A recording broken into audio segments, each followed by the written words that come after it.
On My Better Half, host Vanessa Finney explores the many ways we can thrive in later life. Today, she discusses aspects of physical and mental well-being as we age with geriatrician Dr. Roseanne Leipzig, author of the book Honest Aging, an insider's guide to the second half of life. I'm Vanessa Finney, and this is My Better Half on the Jefferson Exchange.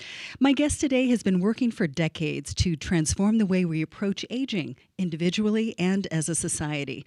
She's Vice Chair Emerita of the Brookdale Department of Geriatrics and Palliative Medicine at the Icahn School of Medicine at Mount Sinai in New York City, where she's also a tenured professor. She's the editor-in-chief of the newsletter Focus on Healthy Aging, and she's here to talk about her new book, Honest Aging, an Insider's Guide to the Second Half of Life. Hi, Dr. Leipzig. Welcome. Thank you, Vanessa. It's great to be here. So just as an overview for our listeners, your book struck me as having sort of a dual purpose. So one, to point out some of the rewards, thankfully, of getting older, and two, the challenges. But beyond that, you sort of coach readers on how to be creative and resilient and proactive as they face those challenges so they can have as much well-being and meaning in later life as possible. Is that a fair assessment? Absolutely. Great. The idea, there are changes that are going to happen, okay? And figuring out ways to adapt to them so that you can have that enjoyable, engaging, meaningful life is really what it's all about. Yes. So let's start with some of the rewards. Can you explain the paradox of positive aging? So one of the things that happens as we age is that we have a lot of losses. We lose people, we lose positions, we lose family, friends, houses, things of that nature. And yet, older adults are better adjusted emotionally in many ways than young people. And part of that is probably that older people have had a lot more practice in developing better ways to handle emotional situations. I'm not saying that old people don't get irritable. I'm not saying that they don't have road rage. But a lot of time, what happens is the upset is less often, it's less intense, and it doesn't last as long. And that's probably because we figured out some coping mechanisms in all these years that we've had. We've faced different problems and have come up with ways to deal with them. I think it's also partly because you realize it may not just be worth it. You know you don't have all the time in the world left. So concentrate your time and energy on what matters and what's important to you. So sort of philosophical or psychological approaches, some evolved coping mechanisms. Are there biological bases for that too? That's a good question, and I don't think I have a good answer for you on that. That's okay. It just occurred to me. Yeah. There probably are, but I'm not sure we're aware of what they are at this point in time. Sure. Okay, you do write about that ability to take things more in stride and have a greater perspective that naturally comes with maturing. And despite that, you know, we are, as you said, we're always evolving out of these identities. One by one, we might be widowed, divorced, our kids leave. We might be an athlete and we start to lose some mobility.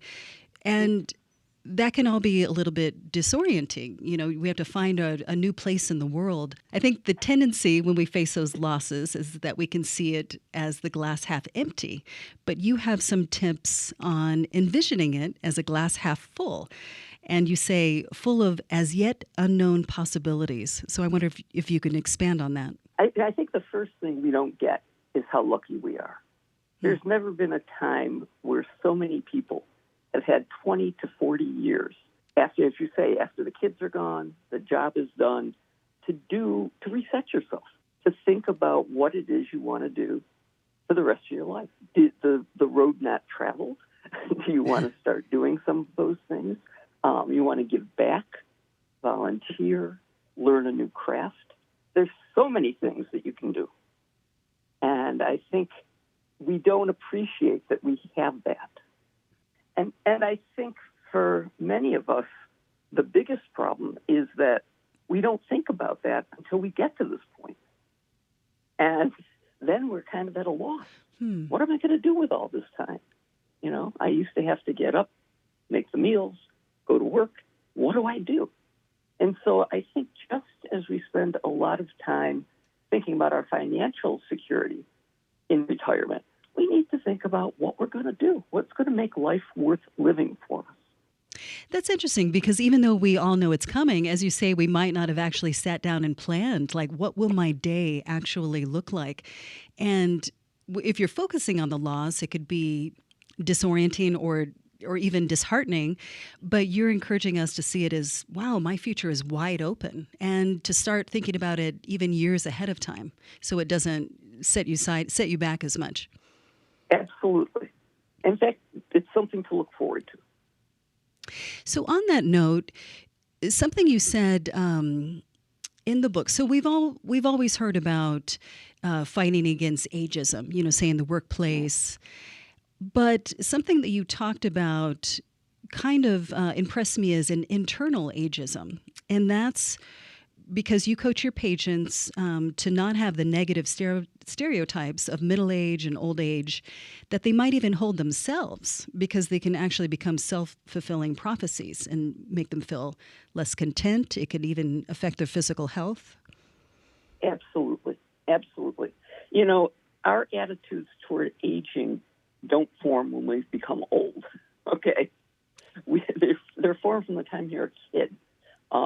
And it's really clear that the attitudes we carry with us into our own aging influence what we're able to do, even what we're willing to try to do.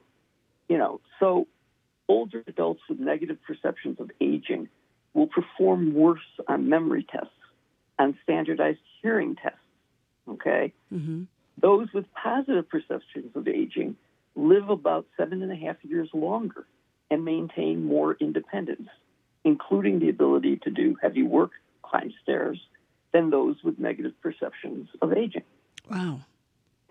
So I think it's really, you're right, we are prejudiced against our future selves because the vast majority of us will grow to be old and will be in pretty good shape, in truth.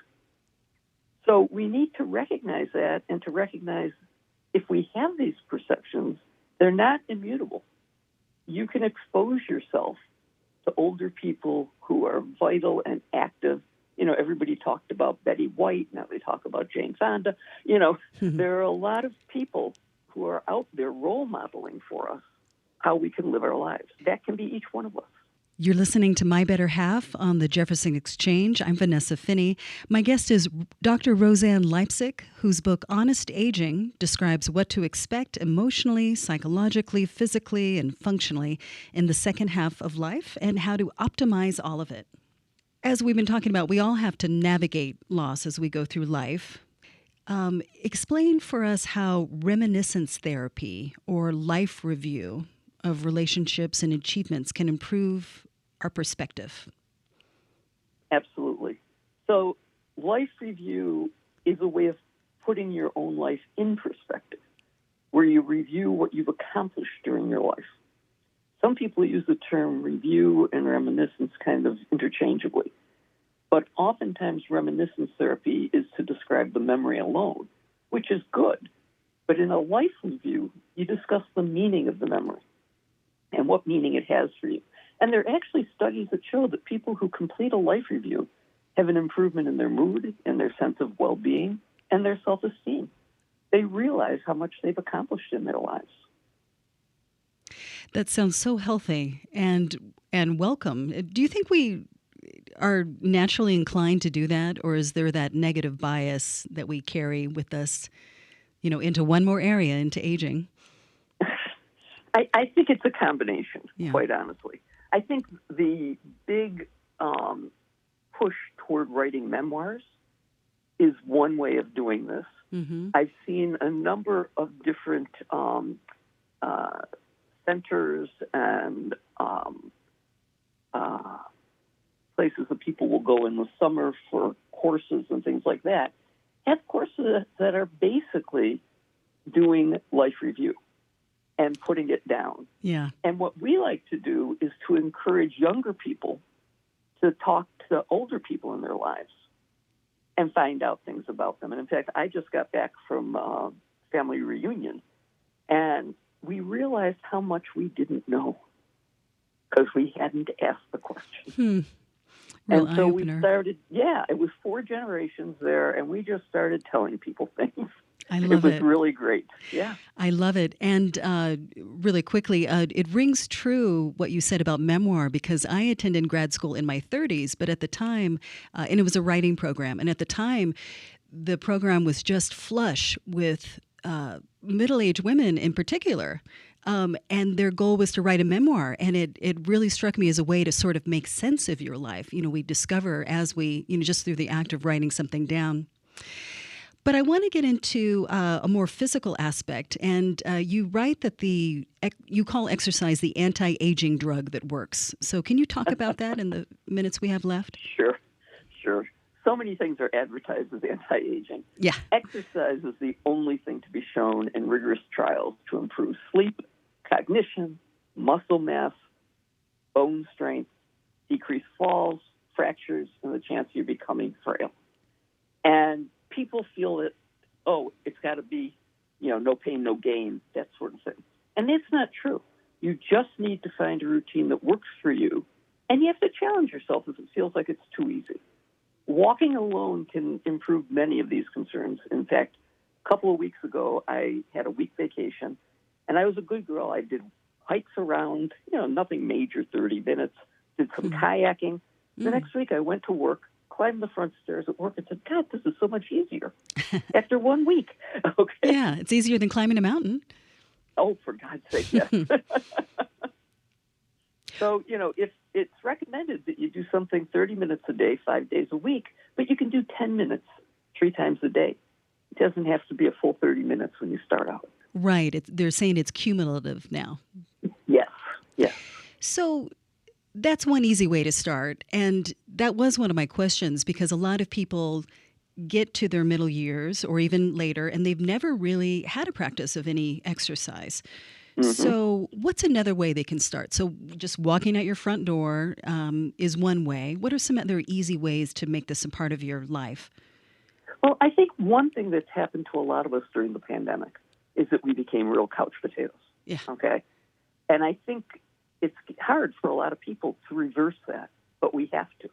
You've got to get up, move around.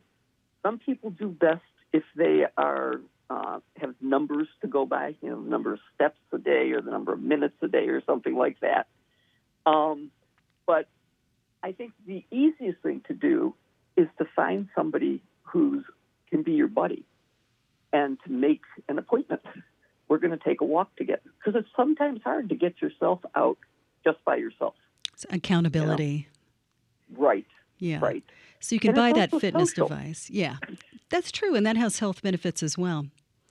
Absolutely. I wonder if you have any quick case studies. I'm putting you on the spot there, but I'm wondering if there's any stories of midlifers that sort of get a wake-up call from their doctors. All of a sudden they realize they're pre-diabetic. Their health is on the decline.